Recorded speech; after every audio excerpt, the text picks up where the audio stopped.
I think that connection, that relatability with athletes is why we do what we do and helps to get our message across because we've been in their shoes. We're in Fayetteville, Arkansas on campus at the University of Arkansas. We're delivering today our education to the football team. This is the first real session of what is going to be a busy fall season of delivery. You know, we're going to hit schools all across the country. And so this was a great starting point for us. My first visit here, beautiful place, beautiful campus. And so we're thrilled to have this opportunity to get in front of this football team today.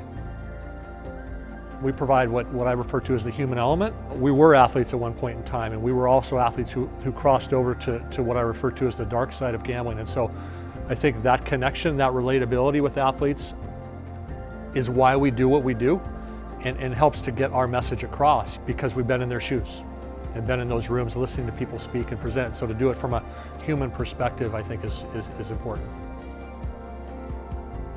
Well, gambling is the #1 pressure when it's facing to student athletes right now.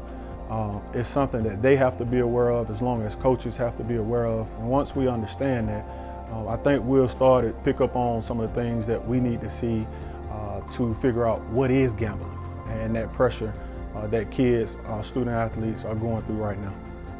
This is part of football now. This is part of college football, part of sports. Gambling is a huge issue right now. I'm not saying per se that it's a problem right now going on in our sport, but we all need to be aware of the do's and the don'ts, things that we should and shouldn't be doing as college athletes. We always need to be aware of what are we doing and how are we doing it. So it was very important for us to bring in Epic Global Solution.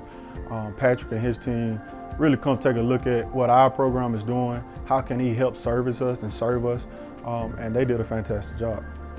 I think the message was really well received. The team really loved it. They was engaged. They asked a lot of questions. Good thing is, I think the dialect, the talk, the way they received it, it wasn't an actual lecture. It was something presented to them that they can relate to, that it's going to resonate very well with them, I guarantee, for the rest of their lives.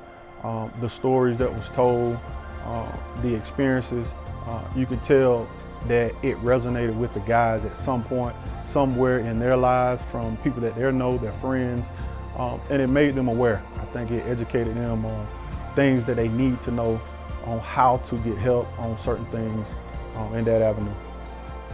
My hope today, when we visit with the football team, is that they'll walk away from that session with a little more awareness and some tools to manage some of these potential pitfalls that may come down the road. And again, bring it to them from the human perspective, because this could happen to anybody.